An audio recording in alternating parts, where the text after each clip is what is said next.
Ask मुफ्ती तारिक मसूद। सैफ साहब पूछते हैं, ये क्या लिखा है, लाइव पूल लीवरपूल। खैर, मेरा दोस्त कहता है कि अहादीस काबिल एतबार नहीं है क्योंकि ये 100% ठीक तरीके से महफूज नहीं हुई है। सिर्फ कुरान ही ठीक है। अहादीस को उलमा ने महफूज किया जिनका आपस में बहुत सी बातों में इख्तलाफ है, तो अहादीस पर कैसे हो सकते हैं? तो वो अहादीस पर कैसे हो सकते हैं? ये मुनकिरीन हदीस का एक फितना हिंदुस्तान में खड़ा हुआ था, उन्होंने ये शोशा छोड़ा था। भाई ठीक है, हदीस की वैसे हिफाजत नहीं हुई जैसे कुरान की हुई है, लेकिन इसका ये मतलब कि हिफाजत ही नहीं हुई है, ये बिल्कुल बेकार बात है। बेहतरीन तरीके से अहादीस की हिफाजत हुई है। अस्मा और रिजाल का पूरा इल्म है। इतनी हिफाजत किसी दुनिया में इल्म की नहीं हुई है, किसी की बातों की नहीं हुई है जिस तरह मोहम्मद सल्लल्लाहु अलैहि वसल्लम के अक़वाल की हिफाजत हुई है। एक एक हदीस की सनद चलती है, रावियों की बहस होती है, और क्या चाहिए इन कमबख्तों को। और ये खूब समझ लें कि जो लोग कहते हैं ना हदीस महफूज नहीं है, असल में वो कुरान को भी नहीं मानते, क्योंकि कुरान कहता है कि वयुअल्लिमुहुमुल किताब वल हिकमा, कि नबी सल्लल्लाहु अलैहि वसल्लम किताब सिखाएंगे। तो किताब की बहुत सी बातें ऐसी हैं जो नबी ने सिखाई हैं, उसके बगैर वो किताब समझ में आएगी ही नहीं। तो अब इन मुनकिरीन हदीस कमबख्तों से पूछें आप कि कुरान तो कह रहा है कि कुरान समझने के लिए नबी से सीखना पड़ेगा, तो नबी ने जो सिखाया था वो कहाँ गया? अगर ये महफूज नहीं है तो फिर आप बताओ वो कहाँ है? अगर आप कहते हो वो सारा ज़ाया होगा, इसका मतलब तो कुरान भी अब समझ में आ ही नहीं सकता, फिर तो कुरान भी हुज्जत नहीं रहेगा हमारे लिए। तो ये फजूल किस्म की बातें करते हैं, इन लोगों से ना मिलें आप, ये वसवसे पैदा करेंगे और कुछ भी नहीं है। इब्ने आदम जहलम से अगर बड़ा भाई गलत काम करे और बात भी ना सुने जिसकी वजह से हमें परेशानी हो, तो क्या इससे क़ता ताल्लुक़ करना जायज़ है या नहीं? भाइयों से कौन क़ता ताल्लुक़ करता है मेरे भाई? अगर कभी ऊंच नीच हो जाए तो फिर दोबारा सलाम दुआ से बातचीत शुरू कर दें। बाकी ज़्यादा फड्डे वड्डे हो रहे हैं तो थोड़ा सा रिजर्व हो जाए, भाई से ज़्यादा फ्री ना हो।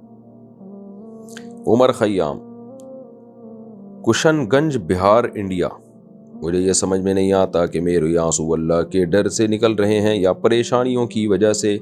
नमाज में रो रो कर दुआ करता हूँ, माफ़ी मांगता हूँ अल्लाह से परेशानियों की वजह से। जैसे रोना आता है वैसे बाकी दिनों में गुनाहों की माफ़ी मांगते वक्त नहीं आता। परेशान होने पर ही मुझे रोना आता है, क्या ऐसे रोने को अल्लाह कबूल करेंगे? भाई परेशान होने पर भी चलो रोना आ रहा है, अल्लाह के सामने ही आ रहा है ना, तो ये भी गनीमत है। इसका मतलब अल्लाह पे ईमान तो है ना, ये तो यकीन है कि परेशानियां दूर करने की ताकत अल्लाह के पास है, तभी तो अल्लाह के सामने रो रहे हैं। ये बहुत बड़ी अल्लाह की नेमत है। ये जो एथियस मुल्हिद लोग हैं या जिनके दिल पत्थर हो चुके हैं, वो तो अल्लाह से दुआ ही नहीं मांगते। तो ये अच्छी बात है, चलो दुनिया की परेशानियों में रोना आ रहा है, मगर अल्लाह के सामने रहा है, मखलूक के सामने नहीं, अल्लाह के सामने रो रहे हैं, तो बड़ी फजीलत की बात है। बाकी गुनाहों पर रोना ज़्यादा आना चाहिए क्योंकि वो ज़्यादा बड़ी परेशानी है। तो आखिरत का सोचा करें कि ये जो मेरी दुनिया की परेशानी है, ये तो वैसे ही मर जाऊंगा, ख़त्म हो जाएंगी। जो गुनाह की वजह से अजाब आएगा वो इससे बड़ा सख्त होगा। तो उसका फ़ायदा ये होगा कि आपको गुनाह की जो परेशानी है वो दुनिया की परेशानियों से ज़्यादा बड़ी मालूम होने लगेगी, तो फिर उस पर रोना आएगा आपको। लेकिन बहरहाल ये रोना भी कम नहीं है, ये भी अल्लाह की नेमत है। गुलाम मुजम्मिल, इंडिया से, मेरे मामू ये पूछना चाहते हैं कि बैंक से मिलने वाला सूद फ़िलिस्तीन फ़ंड में दिया जा सकता है?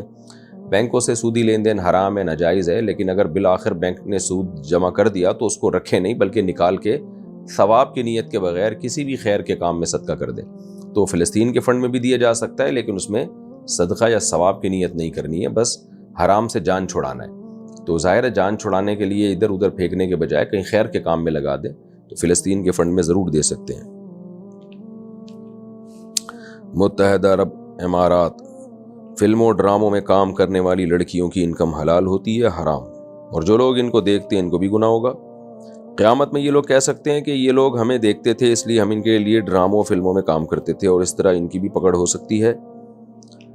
क्यों नहीं हो सकती भाई? जो देख रहे हैं उनकी भी पकड़ हो सकती है। तो ड्रामे फिल्में देखना जायज़ नहीं है, और जो लड़कियां ड्रामों फिल्मों में काम कर रही हैं उनकी आमदन भी नाजायज़ है, हराम है।